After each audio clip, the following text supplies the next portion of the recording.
Broadcasting from the ARN Racing Studios in Southern California. A turn for media company. ARN, Los Angeles. This is ARN, the American Racing Network, the Motorsports Authority. Now, drivers, start your engine! You're shifting gears on ARN with Alan Bailey. Well, there goes the neighborhood. You name it, we got it. NASCAR. He's going to do it. He's going to win the race and the NASCAR Sprint Cup Championship. California's Kevin Harvick does it. Holy cow! IndyCar. Will Power is an IndyCar champion. Thank you for Drag racing. Jason line red lights and gives it away. Erica Ender Stevens becomes the 17th champion in the history of funny car with a hammer down throw ride. Supercross. Ken Roczen to the finish line. He wins the season opener here at Angel Stadium. And so much more. So get ready. You're shifting gears on ARN with Alan Bailey. Guess what? We're back. Welcome on in. You're shifting gears right here on ARN, the American Racing Network. I'm Alan Bailey. You can find me on Facebook, Twitter, and Instagram at the Alan Bailey. You can also use the hashtag ARNRace in order to get in on this conversation as well. Lots of interesting topics today. Yeah, we took last week off. I'm sorry, there was a break in the racing action. I haven't had a break off in like 3 months, so yeah, we took a day off. Bite me, you know? We took the weekend off last weekend. Hope you had a very joyful Easter. It was really good to just get some R&R. I don't know about you. I know the racers had some, a lot of racers just went home and spent time with their families, so that was awesome. But we're back. Shifting gears, number 215 on Friday, April 10th, 2015. Lots of stuff to talk about. First off, guest alert on the hotline. Going to be calling in roughly 30 minutes or so. Going to be driver of that number 28 DHL Honda for Andretti Autosport. He's racing in the Indy Grand Prix of Louisiana on Sunday. He's also going to be in the 41st Annual Toyota Grand Prix of Long Beach next weekend. And yeah, not the best to finish in St. Petersburg. Ryan Hunter-Reay is going to be joining us on the hotline in about 30 minutes or so, so make sure you're near your streaming device for that one. Also, lots of interesting topics today. First off, Kyle Larson. He fainted at Martinsville a couple weeks ago, spent about a week in the hospital, not sure what it was right there, and it turns out it was dehydration. Right. And what his owner said to him is kind of amazing. And supposedly he was kidding, but I don't think he is. I think there's a lot of truth to this one, so we'll dive into Kyle Larson's saga, for lack of a better term. NASCAR, once again, is making changes to the All-Star race. Stop me if you've heard this one before, please, because I dare not repeat myself on this one. But, yeah, NASCAR went ahead and said, you know what? Some of our big-name stars aren't going to be in this All-Star race unless we go ahead and just jumble everything up and make up insane rules in order to let them in. Richard Petty. And yeah, we'll go ahead and we'll just change everything. Yeah, boys, we'll go ahead. Well, we'll go ahead. We'll just change everything. It'll be fine. Yeah, I'm Brian France, and my idol is Tommy Boy. You know, the Chris Farley character from that movie. I love me some Tommy Boy. I fancy myself to be a Tommy Boy. I'm not as fat as Tommy Boy, but I'm sure as stupid and as level-headed as Tommy Boy because well, I didn't actually do anything. I just inherited it all from my father. So, yeah, let's go ahead. Let's just keep just blowing crap at the wall and let's see what sticks to it. Let's just see. Let's just go with that. Yeah. Brian France is at it again. And I know NASCAR's probably going, oh, damn him. Damn him. He's doing the Brian France again.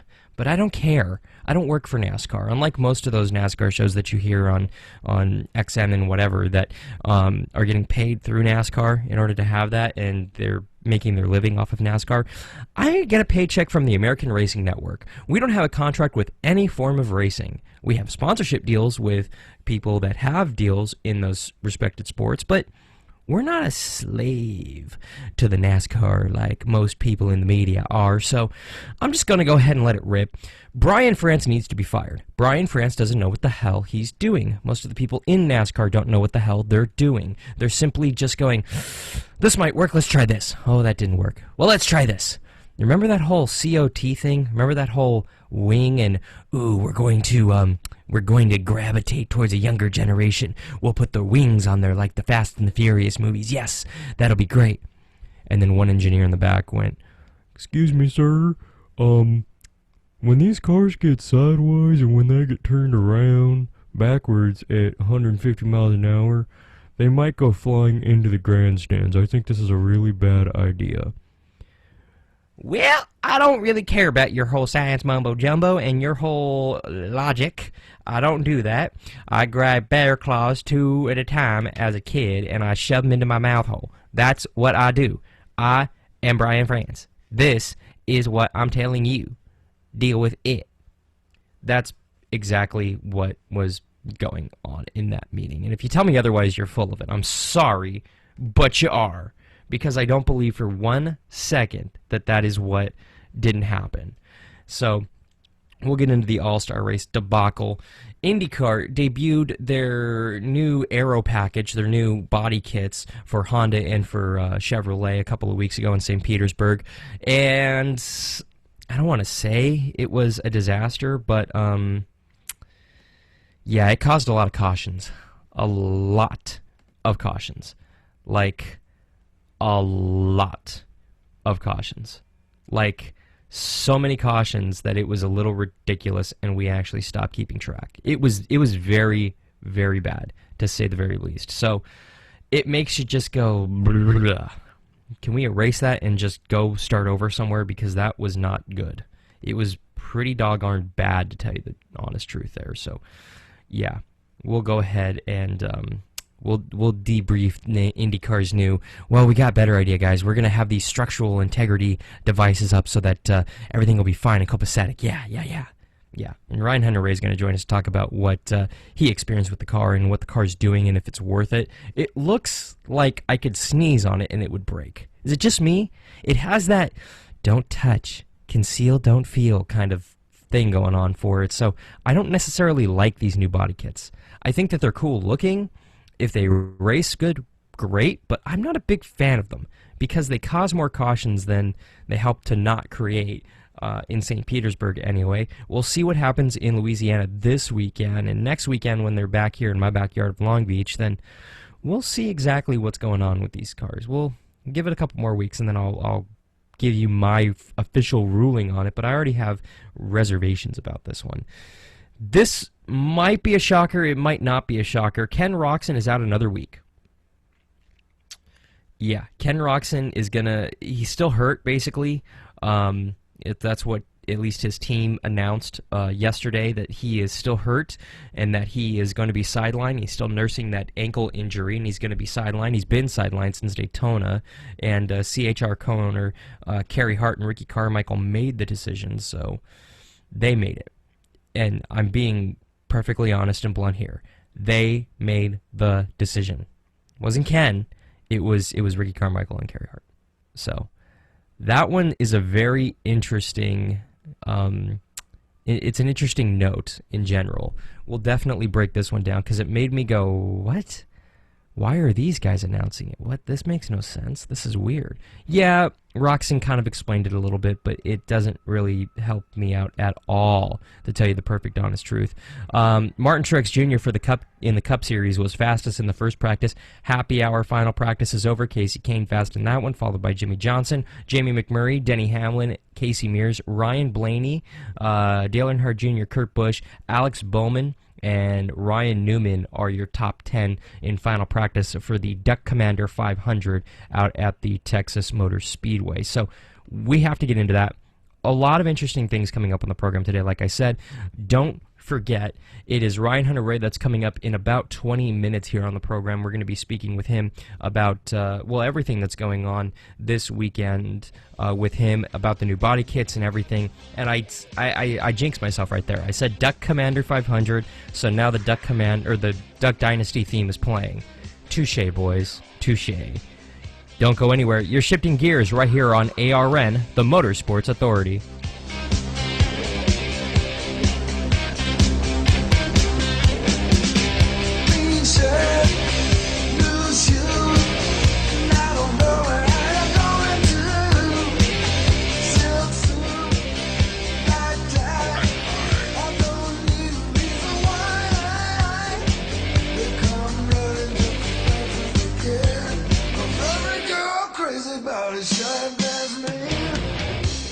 Sick of bad race coverage or none at all from those other networks? Make ARN your one and only for all things motorsports. ARN, the Motorsports Authority. What is one NASCAR Unite's wristband capable of doing? It can inspire a child to go farther in school. It can construct a brand new playground for kids who've never had one. It can introduce a child with a serious illness to his or her favorite NASCAR driver. I'm Tony Stewart. I wear my band to Unite for Kids. Band together with me by logging on to www.nascar.com/unites to pledge your support.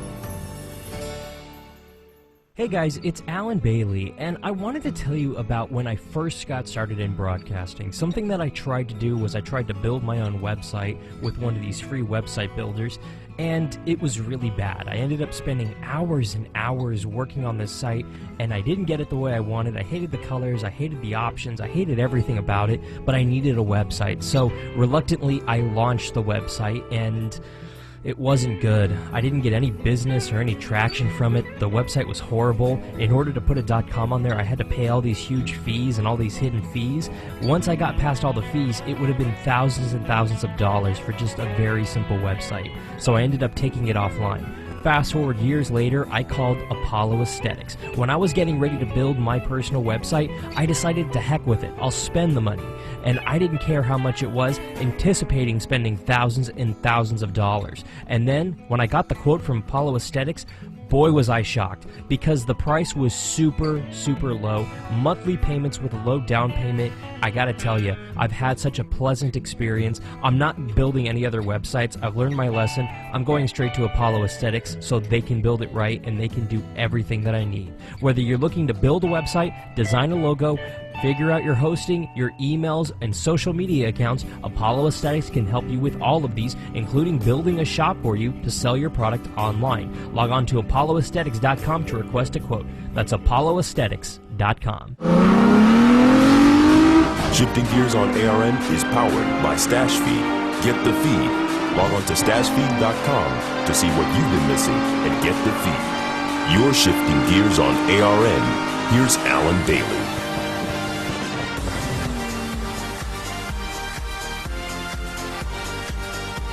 Kyle Larson fainted a couple of weeks ago out in Martinsville, and a lot of people kind of went, oh my goodness, is it something serious? Oh, we hope he's okay. And trust me, us here at the American Racing Network, we echoed those thoughts when it first happened, until Kyle Larson's cup owner, Chip Ganassi, came out in the media and said, lay off the pizza and taco diet.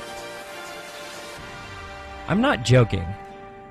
Yeah, Ganassi came out this week saying he needs to lay off the pizza and taco diet. I'm not kidding you. I'm reading from the story on arnrace.com. Larson smiled with a bottle of electrolyte drink in his hand on Thursday, showing no illness and effects from a faint spell that kept him out of the March 29th race at Martinsville Speedway. Now, the only lingering effects that were had are texts from car owner Chip Ganassi on what to eat. The 22-year-old Larson fainted following an autograph session back on March 28th, a day before the Martinsville race. He sat out that, and doctors ran a battery of tests to rule out any serious health issues. The test came back all negative, and doctors theorized that he fainted from dehydration. It's still 100% unclear of what it was. However, he was sent out to practice on Friday at the Texas Motor Speedway today for the Duck Commander 500 on Sunday on this coming weekend. Larson told the media Thursday at the Texas Motor Speedway, quote, that morning I had tacos and chicken soup. Later that night when I went to the hospital, I had pizza because that's all they had there. Chip says I need to lay off the pizza and taco diet. My nutritionist Chip Ganassi is on me, unquote. All right. Kyle, this might be a surprise to you. And yeah, he's in his 20s. He's bulletproof right now. He's in that I'm bulletproof age where he can eat anything and not gain an ounce of weight. Yeah, but hey, buddy, this is kind of news there, Kyle. Pay attention. Larson. Listen. You're not a kid anymore, pal. You're in that age when you got to start exercising and eating right and not just eating whatever you want whenever you want it. Okay? You got to seriously think about that. Like me, this morning, did I have time for breakfast? No. But guess what? I made time for breakfast. I had a thing of oatmeal. I had some raisins in the oatmeal. It was very good. I had an electrolyte drink, as you put it there so eloquently, for breakfast as well. Yeah. And then throughout the day, I also had a bagel with that. Yeah. Kind of a light breakfast for me. I was in a hurry this morning. What do you want? No breakfast burritos for me. I'm devastated too. But I'll get over it. Never mind me. Look at Kyle Larson. He had tacos and chicken noodle soup for breakfast. Kyle, buddy, I know Chip's paying you really well. Like, really well. So I know you can afford a good breakfast. I know you can afford a nutritionist, pal. You might even be able to afford a personal chef, if you will. Because, you know, you need a nutritionist to help with your diet there, pal. But seriously, tacos and chicken noodle soup? I mean, I'm living kind of the baller lifestyle myself, but I never woke up and went, I'm going to have some tacos and chicken noodle soup. And let's be perfectly honest, it's not like he made the ground beef or chicken or whatever he had in the taco. I like the ground beef myself. But it's not like he sat there and made the ground beef and cut up the lettuce and the tomato and grated the cheese and got the tortilla warmed up and made him 3 or 4 little tacos and pulled out the chicken and boiled the chicken. No. He is still a kid, frankly. Yes, he has a child. Yes, he should be in that mindset of dad pants. He should be going out for dad jeans, seriously. This needs to happen soon, Kyle. We'll talk. I'll give you advice here. But you look at Kyle Larson, he's still a 22-year-old kid. When you were 22 years old, what were you doing for breakfast? Let's be honest. There were mornings when I was 22 where I would woke up and I went, oh, 3-day-old pizza in the fridge. Breakfast of champs. There were other days when I woke up and went, I want Taco Bell. It's 1 o'clock in the afternoon. I want Taco Bell. And you went and got Taco Bell or Del Taco or whatever taco product is your, killer of choice. I'm willing to bet Larson went through some fast food joint, had some fast food tacos, and had a can of chicken noodle soup that you add water to, and ate that. That seems like a basic 22-year-old diet. He's still 22 years old, even though he's loaded. He says that he's fine. He says that he's staying hydrated. But seriously, not good. Larson dropped to 23rd in the Cup standings after missing Martinsville. Regan Smith filled in for him. Finished 16th. Not that bad of a run. Larson said, it's never good to miss a race. It'll be nice to get back in this weekend. Yeah, I would imagine so. Because that's just not good. I missed a race because I ate a bad breakfast and didn't drink any water and got dehydrated. By the way, if you ever have been dehydrated, you know how unfun that is. I got dehydrated once. I was at, of all places, I was at the Las Vegas Motor Speedway. I was covering a race. I think it was like 2000 and, oh geez, when was that? That was like 2007-ish? It was like 2006, 2007, something like that. It was after the repave and after the remodel, which, by the way, awesome. But it was after the repave. Got out there. I was going with some friends as well. I was covering the race, but I was also going. I was also a spectator at the time. We tailgated, all that good stuff. We were there tailgating, and then basically I went the whole day without eating or drinking anything, like an idiot, because I was so excited. I was having so much fun. I didn't put anything in my body, food or liquid. So 8 o'clock in the morning, 9 o'clock in the morning, I orange juice, water, eggs, all that good stuff. I had a good breakfast that morning, went throughout the day, and right around sunset, as we're in traffic on the 15 coming back into town, into Vegas, I start shaking. And I'm not like talking about a little shake. I'm talking about like seizure. I had a mini seizure is what the doctor said. In the back seat, on the way back. And the loving, caring family that I have, decide, you know what? We don't need to go to the hospital right now. Let's go to In-N-Out. By the way, that was a wise decision. I applaud them for that one, but we went to an In-N-Out of all things afterwards. So we're sitting there at the In-N-Out parking lot. I'm sitting there after my seizure, confused and dazed. I vomit in the parking lot, and I felt so bad. I never made the trash can. I just right in the middle of the parking lot. Some poor In-N-Out worker had to clean that up, and I felt really, really bad about that. And wouldn't you know it, the loving family that I had, they were asking me the whole way there, what do you want? Double? Shake? Fries? I'm sitting there going, kill me. Kill me now. Kill me. Lord, just take me now. I don't care. Just go. This is excruciatingly bad. Please, I can't do this. Please. And they literally left me in the car in the parking lot while they ran in and got food. Came back out.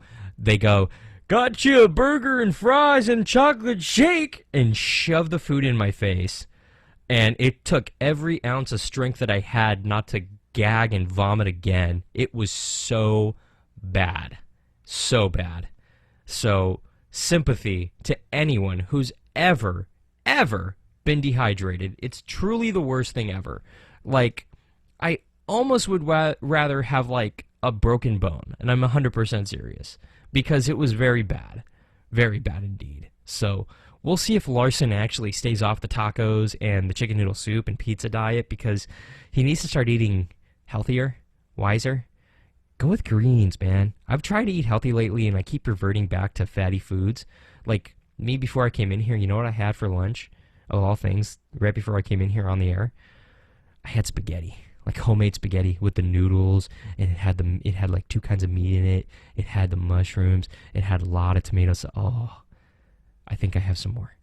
I might need to tell Ryan Hunter-Reay to call back later. Ryan, yeah, sorry, we can't do the interview right now. What? Why not? Well, Alan's hungry. Alan had spaghetti in the fridge at ARN. We stood no chance. Let's be honest, I like food a lot. It's one of my top 5 favorite things next to breathing. Seriously. It's pretty severe case of I like food. So, yeah. But we'll see if Larson gets off the diet here. It'll be interesting. At the Alan Bailey, Facebook, Twitter, Instagram.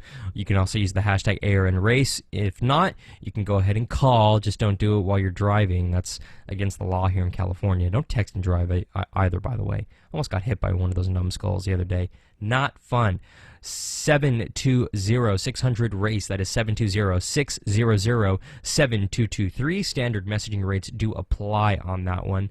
But yeah, I want to get into the Twitter where I can read stuff that you send me, like, Alan, what's wrong with Del Taco at 2 o'clock in the afternoon or morning? Absolutely nothing. Absolutely nothing for you and me. Because that's the thing. I come in here and I talk for a living. What I do is extraordinarily extraneous. There's very little physical activity that I put in to sitting here at this mic and talking to you, period. And if anybody in radio or television tells you it's a very hard industry, very physically demanding, they're crazy. Physically, it is not that demanding. Mentally, it is extraordinarily demanding. I will give them that. But it is never, ever, ever physically demanding. Sorry. So, I don't buy that one for 1 second. Sorry. But nevertheless, yeah, there's absolutely nothing wrong with going through a fast food thing, but when you're Kyle Larson, when you have a multi-billion-dollar corporation behind you like Target and Chip Ganassi, a millionaire car owner who's backing you, who just so happens to have cars in not only NASCAR, but sports cars, Grand Am, IndyCar, I would be eating extraordinarily healthy. I'd be in the gym every day. I'd be working out a lot. I'd be walking around with somebody who has a water bottle specifically for me so that I'm hydrated at all times. I would literally probably pay somebody to walk around and just hold a water bottle for me, or drink or food or something like that. Because truly, I want to stay hydrated if I'm Kyle Larson. If I'm anybody driving for anybody in NASCAR or IndyCar or any form of racing professionally, I'm going to have water nearby and food. I'm going to stay hydrated. I'm not going to be pulling that junk, man. No. Multi-billion-dollar corporation behind me? I'm going to go ahead and pay attention to everything. I'm going to make sure I'm healthy. Yeah, that just makes sense to me. I don't know. Maybe I have that whole common sense thing. I don't know. Larson will get it. He's still young. He's still a rookie. He'll outgrow it. Just give him some time. He's not showing up drunk on the tabloids or murdering people unlike everybody in the NFL, so he'll be fine. Just give him some time to get his diet in order. We'll see what happens. Alan, is this a NASCAR show or a racing show? Hashtag no more NASCAR talk. We're everything here on Shifting Gears. Come on, I thought you guys knew that. Seriously, gearheads, we're NASCAR, we're IndyCar, we're drag racing, we're Supercross. We'll even talk about the lawnmower racing or speedboats if you want to on this program. It's completely dependent on what you want to talk about. And ever since that article got posted yesterday by yours truly, everyone wants to talk about, ooh, Alan, what do you think about him eating? Yes, he's a human. He eats. Does he make the wisest food choices? Apparently not. Will he now? Probably. We'll see what happens. Just drop it. Seriously. Drop it. So we'll see what happens to Larson. Now, what we'll go ahead and do here is we'll go ahead and step aside when we get back. However, we're going to have not only a Verizon IndyCar champ, but an Indianapolis 500 champ as well joining us here on the program. I'm super, super excited to talk IndyCar with Ryan Hunter-Reay. He's going to be joining us on the hotline next. Don't go anywhere. You're shifting gears right here on ARN, the Motorsports Authority. When I see a new day, who's driving this anyway? I picture my own grave, 'cause fear's got a hold on me. Yes, this fear's got a hold on me. Yes, this fear's got a hold on me. Take ARN anywhere. Download your favorite ARN programs on iTunes. Keyword search ARN and listen online at arnrace.com. Hey guys, it's Alan Bailey, and I wanted to tell you about when I first got started in broadcasting. Something that I tried to do was I tried to build my own website with one of these free website builders, and it was really bad. I ended up spending hours and hours working on this site, and I didn't get it the way I wanted. I hated the colors, I hated the options, I hated everything about it, but I needed a website. So reluctantly, I launched the website, and it wasn't good. I didn't get any business or any traction from it. The website was horrible. In order to put a .com on there, I had to pay all these huge fees and all these hidden fees. Once I got past all the fees, it would have been thousands and thousands of dollars for just a very simple website. So I ended up taking it offline. Fast forward years later, I called Apollo Aesthetics. When I was getting ready to build my personal website, I decided to heck with it. I'll spend the money. And I didn't care how much it was, anticipating spending thousands and thousands of dollars. And then, when I got the quote from Apollo Aesthetics, boy was I shocked, because the price was super, super low. Monthly payments with a low down payment. I gotta tell you, I've had such a pleasant experience. I'm not building any other websites. I've learned my lesson. I'm going straight to Apollo Aesthetics so they can build it right and they can do everything that I need. Whether you're looking to build a website, design a logo, figure out your hosting, your emails, and social media accounts, Apollo Aesthetics can help you with all of these, including building a shop for you to sell your product online. Log on to apolloaesthetics.com to request a quote. That's apolloaesthetics.com. Hi, I'm Jeff Hammond alongside NASCAR driver David Reagan. When it comes to tire safety, nothing is more important than your tire's air pressure. Just like a pit stop, checking your air pressure takes just a few moments. And those few moments will not only keep you and your family safe on the road, it can also help save you money. Properly inflated tires can improve gas mileage, which will save you money at the pump. So be tire smart and make sure your tires are properly inflated. Learn more at betiresmart.org. A message from the Rubber Manufacturers Association. Shifting Gears on ARN is powered by Apollo Aesthetics. Log on to apolloaesthetics.com to get a quote for your new website today. You're shifting gears on ARN. Here's Alan Bailey. One race into the 2015 Verizon IndyCar season so far, and yes, IndyCar is back. It's what we've been waiting to hear for all off-season long. And joining me right now on the phone, driver of the number 28 DHL Honda for Andretti Autosport in the Verizon IndyCar Series, IndyCar champ Ryan Hunter-Reay joining me on the phone. Ryan, how are you? Doing great, thanks. Thanks for having me on. Oh, absolutely. And I got to ask, the birth of your second child happened just about a month ago here. How is it so far being a father for the second time? It's been pretty busy, but it's been excellent, really. It's going to be hard, getting on the road and not see him as much because it's harder to travel with 2 kids. But it's all for good reason, though. It's all good, and hopefully we can celebrate with them sometime soon in Victory Lane. One of my favorite pictures that I think I've ever seen is you and your family when you won Indy a couple of years ago. That to me, I think epitomizes our sport. It's not just racing and all the achievement, but it's having your family with you right there, and that had to be a very special moment for you. Oh yeah, for sure. One of the best moments, probably the best moment of my career. But beyond that, just having my wife and son being there didn't hurt that he was in a matching driver's seat either. So it was a lot of fun. A lot of great pictures from that day that we'll have on our walls for the rest of our lives. Hey, if my dad was an Indy 500 champ, I want a matching fire suit too. I think that's a reasonable request for your kids, right? Yeah, absolutely. He loved it. Exactly. Well, looking at 2015 so far, obviously the aero package has had a lot of people talking, and the fans kind of seem to be split on it. They seem to think, some of them think it looks great, and others think that it looks kind of like a mad scientist project. What do you think about the car so far now that we have one race in our belts with this new package? Well, it's a work in progress. I mean, and we always expected it to be. It's not exactly straightforward. And really, this type of racing, open wheel racing, has always been about pushing the edge of development and technology, and they're supposed to be the fastest closed circuit cars in the world, and they are, and we're making them faster. So it's all heading in the direction that this sport has always gone in, and that's to break track records, go faster than the year before, and push the boundaries of performance. What's it like behind the wheel of one of these things? Because obviously with just minor changes, the cars act dramatically different. But this year, with the dramatic change in the nose and in the rear, these things got to drive vastly different than they have in years past.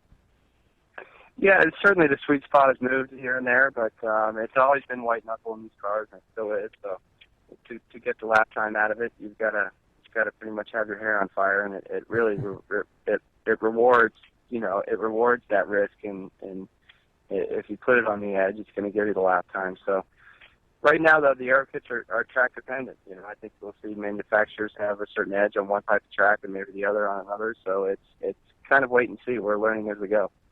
It's still a mad science project. We're speaking with Ryan Hunter-Reay, driver of the number 28 DHL Honda for Andretti Autosport in the Verizon IndyCar Series right here on ARN.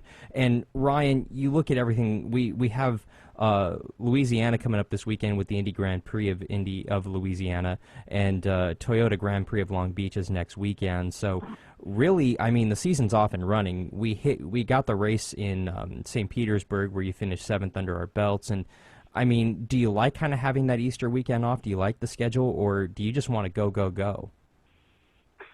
Well, the summer stretch of the schedule is so busy and so hectic that it is nice to have. Anytime you do have a moment home, we've been also very busy with preseason testing. So we've been on the road a lot, even before St. Pete. It's been nonstop. So anytime home to sit and relax, the calm before the storm is, I'll take it anytime.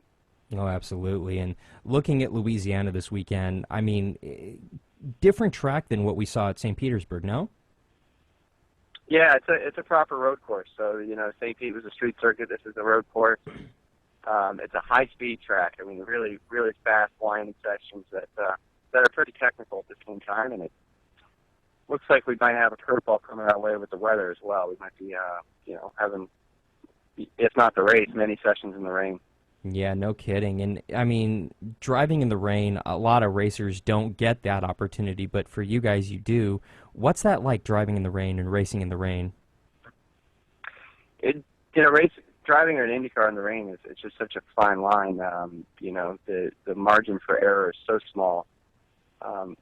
It has a lot of grip up to a certain point in the wet, relatively speaking, to a regular road car. It has a lot of grip, but the cars run so low to the ground. We run these cars, an inch off the ground when they hydroplane or when they hit puddles or stuff like that. It catches you by surprise, and when the car does snap around, it's in dramatic fashion. So it depends. You always feel like you're tiptoeing a bit, trying to find the grip around the track, and it's ever changing as the track either dries or continues to accumulate water. It just really depends on the conditions. I mean, you look at everything that's going on, not only is the weather a factor, but you're going to a really historic city with Louisiana. What's it like going to that city for a race? It's great. It's a new market for us, and, judging by some of the what I've seen online, it looks like it's going to be a pretty well-received race. So we're looking forward to getting out there. Hopefully the weather cooperates somewhat just to give the fans a break, but it's a nice facility, and it's only 10-15 minutes from downtown New Orleans, so it's the right placement, and hopefully it'll be the first of many. Are you going into town at any time during this weekend festivities and kind of check out some of the scene out there in town? I think I have a few sponsor dinners down there, so yeah, I'll be there. And when we were testing in New Orleans, we stayed downtown, so I'll get to check it out a little bit. It's definitely it's unique in many ways. Oh, to say the least. And you're going from that race this weekend to next weekend. You're coming down here to our backyard in Southern California, down here to Long Beach, and again, another amazing race, the 41st annual Toyota Grand Prix of Long Beach. I mean, you got to be looking forward to coming back to Long Beach. Oh, for sure. Well, one of my favorite races on the schedule, and it's one that I grew up watching and hoping one day I get a chance at. So it's great to be to have my face on that walk of fame there and be a Long Beach winner. We certainly want to do it again. We've had some promising races here in the past, so hopefully we can get this this thing dialed into the sweet spot and put it back up front again. Absolutely. We're talking to Ryan Hunter-Reay, driver of the number 28 DHL Honda for Andretti Autosport in the Verizon IndyCar Series. And Ryan, I mean, I know we're a single race in, but you got to start thinking. You finished 7th in St. Petersburg. You guys have seemed to be consistently fast through all the preseason testing so far. So you got to be thinking, what is the biggest challenge for a second title in the IndyCar Series? Yeah, really, right now it's one foot in front of the other, one step at a time. 7th was a pretty big disappointment for us at St. Pete. We've finished runner-up there twice now and finished on the podium, I think, 4 times at St. Pete. So finishing 7th wasn't the way we wanted to start, but you know what? When you have a bad day and you walk 7th, that's what championships are made of. So hopefully we can really take it up a notch at New Orleans and then on to Long Beach before heading to Barber, where we've won the past 2 years, and then heading back to Indy to defend our race win there. And going back to Indianapolis, I mean, obviously you've won that race, so that's got to have a little bit of pressure off of you, or does it add more pressure to you? It comes with a bit of both. It does take some pressure off, because you can do it when the car's right, everything lines up. And there's just so much on you as a driver for that race, because the sponsors need that race. They want it. That's the one they want to win, and it's a career-long run up to that point. And when the race is on the line, the pressure is just immense. So having won it once is great, but there's guys in the series that like Elio, for instance, he's won it 3 times. So I want to put myself in that position, and that's what we're focused on. Well, you're well on your way, and you already have not only that trophy and your face on that trophy, but you also have your face on the ticket this year. So that's got to be also a big deal to you, just being part of that race, even more than you already are.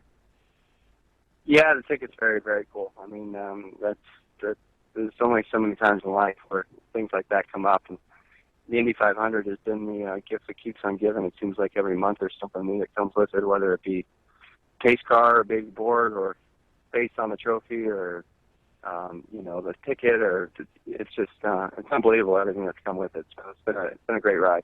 Absolutely. That is Ryan Hunter-Reay, driver of the number 28 DHL Honda for Andretti Autosports in the Verizon IndyCar Series. He's racing this weekend at the Indy Grand Prix of Louisiana this Sunday. Next weekend, you can catch him down in Long Beach for the 31st annual Toyota Grand Prix of Long Beach. Ryan, thank you so much for your time today, and good luck this weekend in Louisiana and next weekend in Long Beach. Thanks, and no problem. Thanks for having me on. That guy's a class act right there. Truly. He's truly one of those guys that really I don't want to say he gets it, but he makes time for the media. He's very friendly, down to earth. And when he won that race, or excuse me, won the championship a couple years ago down in Fontana at the Auto Club Speedway, that was a special moment. I got a chance to talk to him then, and I mean, grinning ear to ear, the joy and just how happy that guy was. And even right there, you know, he's not off to the best season right there. 7th in St. Petersburg, not the greatest, but not the worst either. And he truly understands they have a lot of work ahead of them. These bodies have a lot of work ahead of them. And there are some changes that need to get done in order to make these cars really going in the direction that they need to go. So we'll see what happens over the course of time with these bodies. IndyCar basically mandating a number of things. They announced this week mandated structural upgrades to strengthen the design of the Honda and the bodywork components in advance of this weekend's inaugural Indy Grand Prix of Louisiana. And in order to modify everything, they have to improve the overall strength of the bodywork for both manufacturer entities. The components have been redesigned by each manufacturer respectfully, and they have been approved by IndyCar for implementation for the remainder of the season. So very quick turnaround for Indy with this one. This is what needed to be done. There was just, these components were falling and they were failing way too easily. They were falling apart, causing debris cautions left and right or 2 weeks ago rather, in St. Petersburg. So this is what was needed, and this is what IndyCar did. They went ahead and made the manufacturers go back and redesign and retool these front ends and the rear ends by each of the manufacturers, and they did, and now everything is upgraded and moving forward. So truly, the structural upgrades were meant to minimize the amount of damage to the bodywork components when there's that car-to-car contact, which benefits not only the teams but the manufacturers as well as fans and the series, because if these components fail, it's easier to just rip the broken component off and put on a new one that is fixed, rather than sit there and try to tool with this one, that one, and the other one that are all extraordinarily sensitive. And when the IndyCar crew that go out there in order to clear off the racetrack have to sit there and literally pick apart the debris and just go through everything, it creates a situation that just isn't good for anyone. So IndyCar, really, I applaud them for this one. It's clearly a work in progress. They need to get things right. It will take a little bit of time, but at the same time, we need it done now, and that's exactly what they did. Honda Performance Development has upgraded the front wing plate and the rear wing guards, which consists of a bond-in plate panels, and Chevy added a flange at the base of their upper wing called the stock, traditionally is what it's been called by people in the pits now. So it's going to be interesting to see if these changes work, if more need to happen. We'll definitely find out after this weekend's inaugural Grand Prix of Louisiana, as well as next weekend when the series heads down to Long Beach.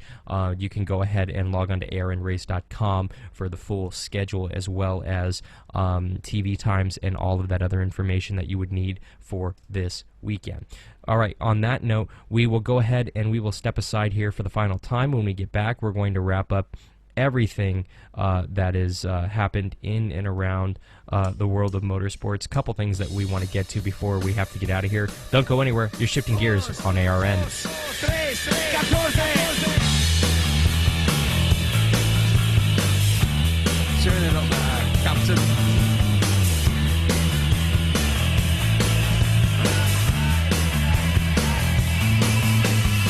Sick of bad race coverage or none at all from those other networks?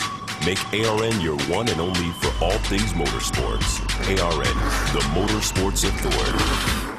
Hey guys, it's Alan Bailey, and I wanted to tell you about when I first got started in broadcasting. Something that I tried to do was I tried to build my own website with one of these free website builders, and it was really bad. I ended up spending hours and hours working on this site, and I didn't get it the way I wanted. I hated the colors, I hated the options, I hated everything about it, but I needed a website. So reluctantly, I launched the website, and it wasn't good. I didn't get any business or any traction from it. The website was horrible. In order to put a .com on there, I had to pay all these huge fees and all these hidden fees.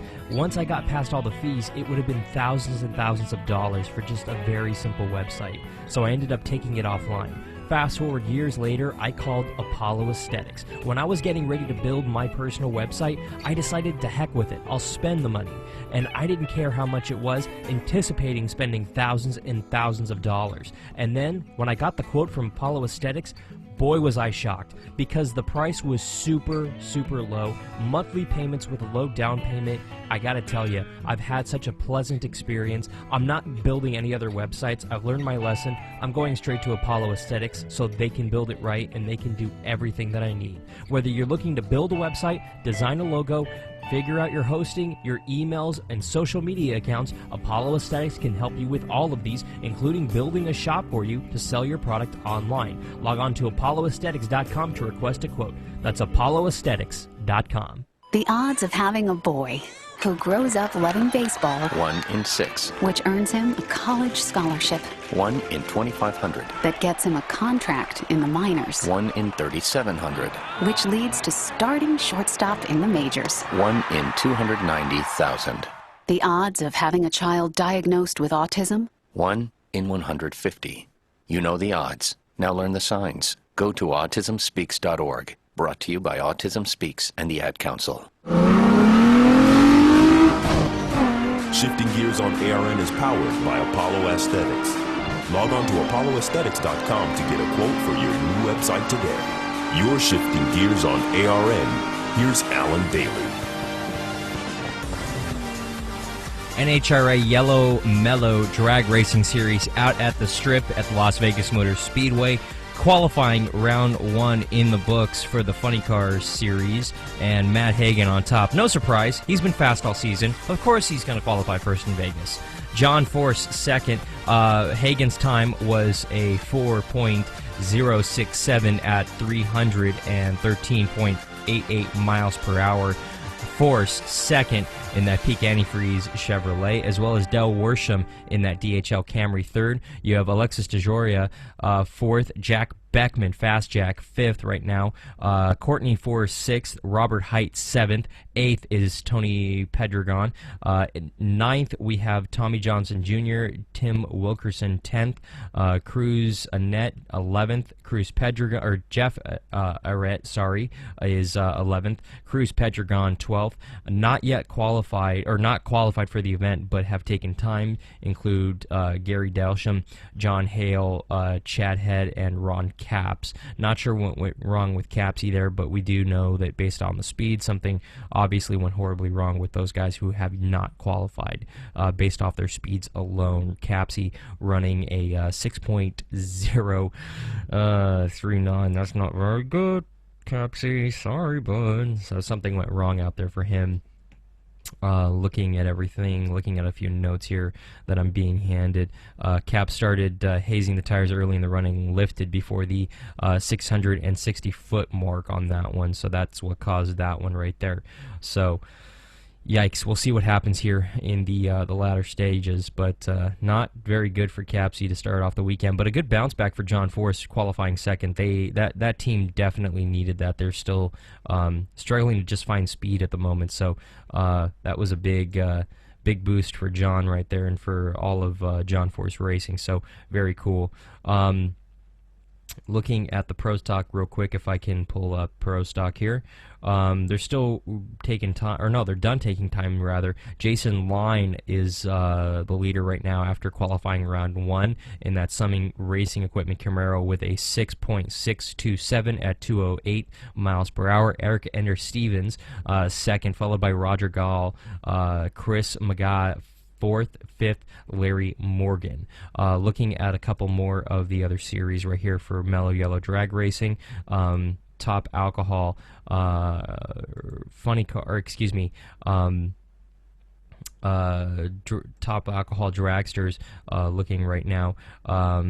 We have Megan McCune, who's first right now.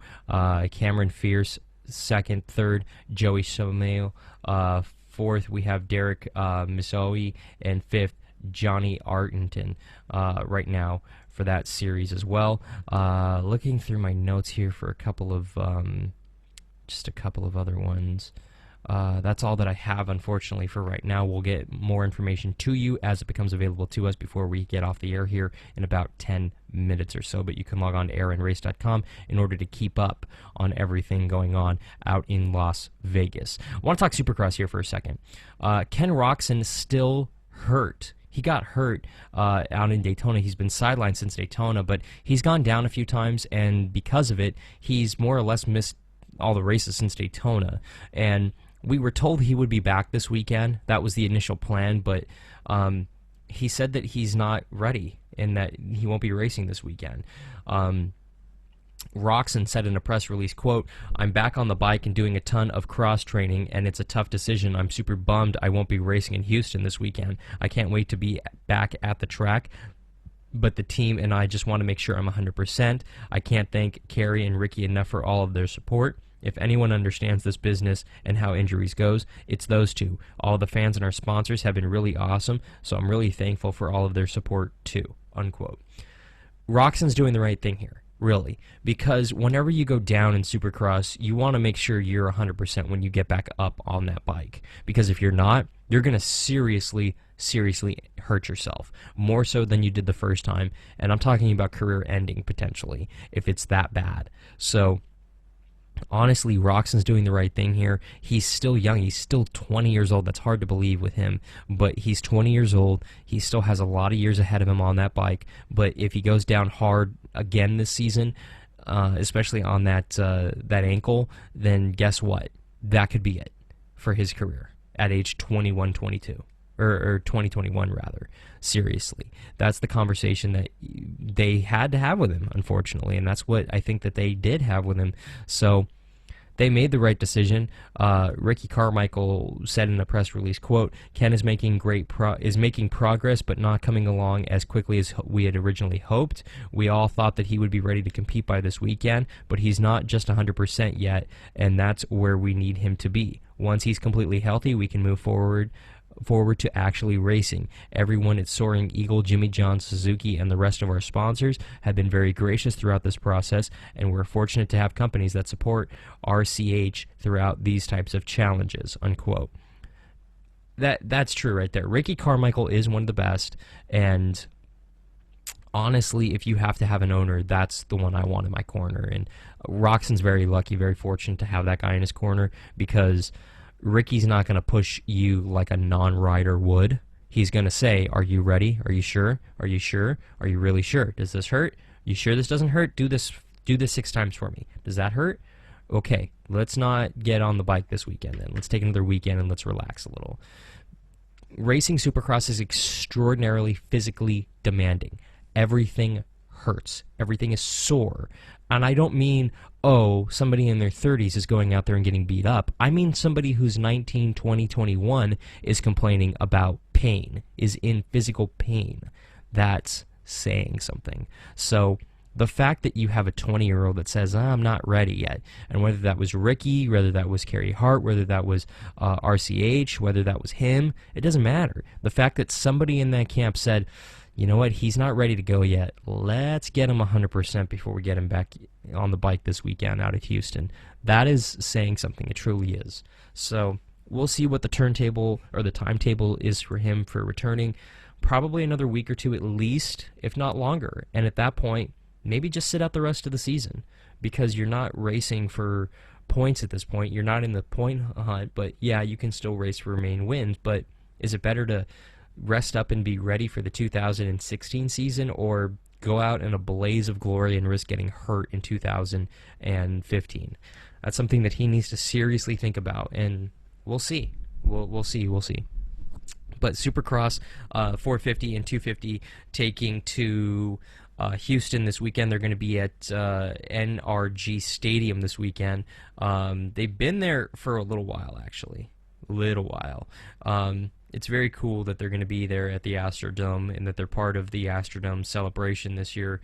So it's very cool. It's going to be the 13th year in a row that it's going to be held at that stadium. So it's going to be very cool. Or excuse me, they were at the Houston Astrodome up until 2002. I don't know what I'm saying. I'm tired. Leave me alone.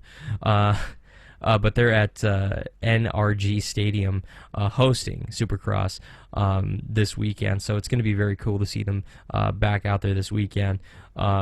KTM is looking for their first victory in Houston this weekend in 450, which is something a bit crazy because they pretty much have won everything this season.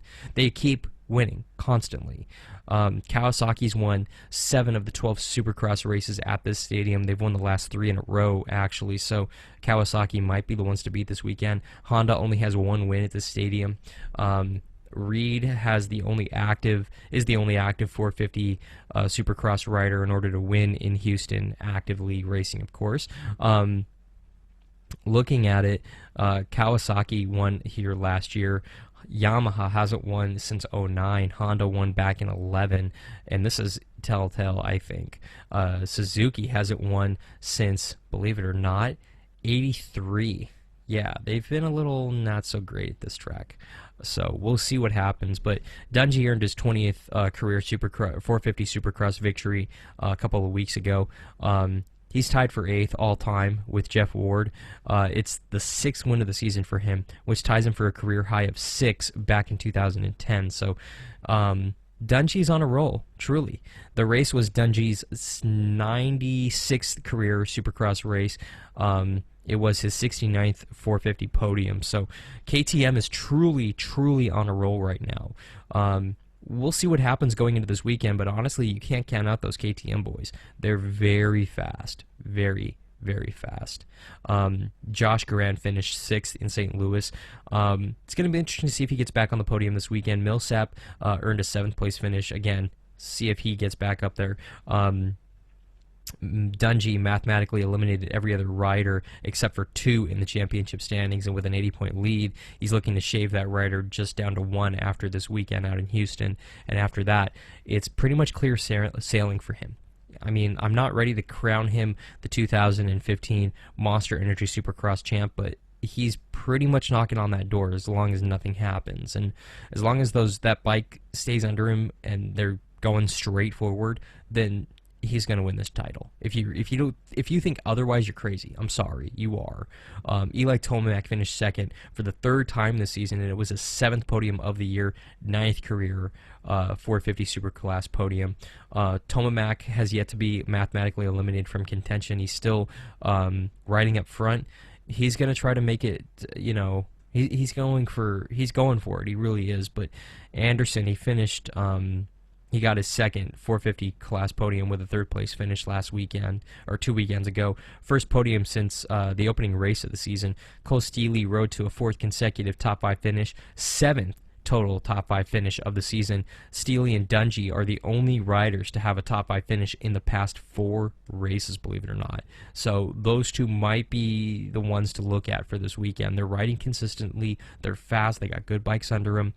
It's going to be interesting to see what happens. In 250, no real surprise. Cooper Webb getting his 4th career 250 Superclass class victory with his win down in San Diego. His 8th career podium, the 14th top 10 finish in 15 career 250 starts. So they're on a roll too, honestly. It doesn't matter. KTM's fast wherever they are. So this might just be another KTM weekend, and we might just get used to saying that because they're riding consistently, their bikes are tuned in, they're fast, and they're the ones that know what you have to do with these bikes right now. They're dialed in, their riders are focused.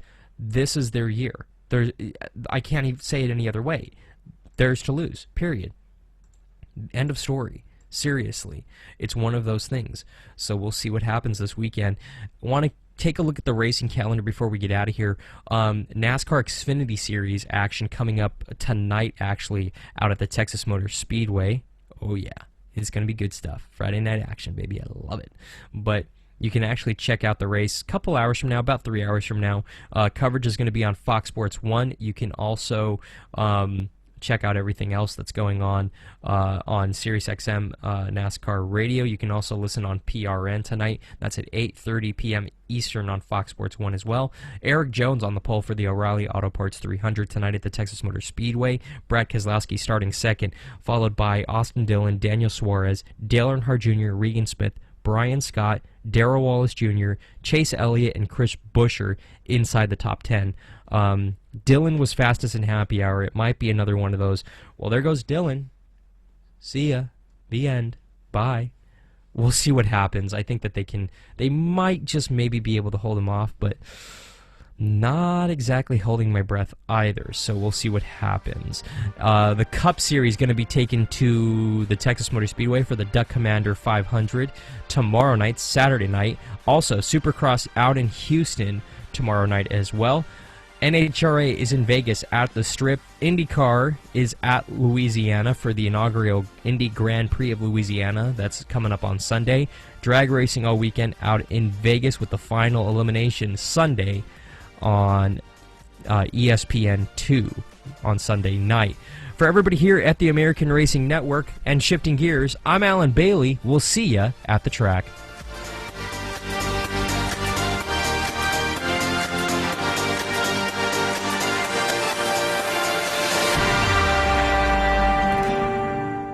You've been listening to the American Racing Network, a turn for media company.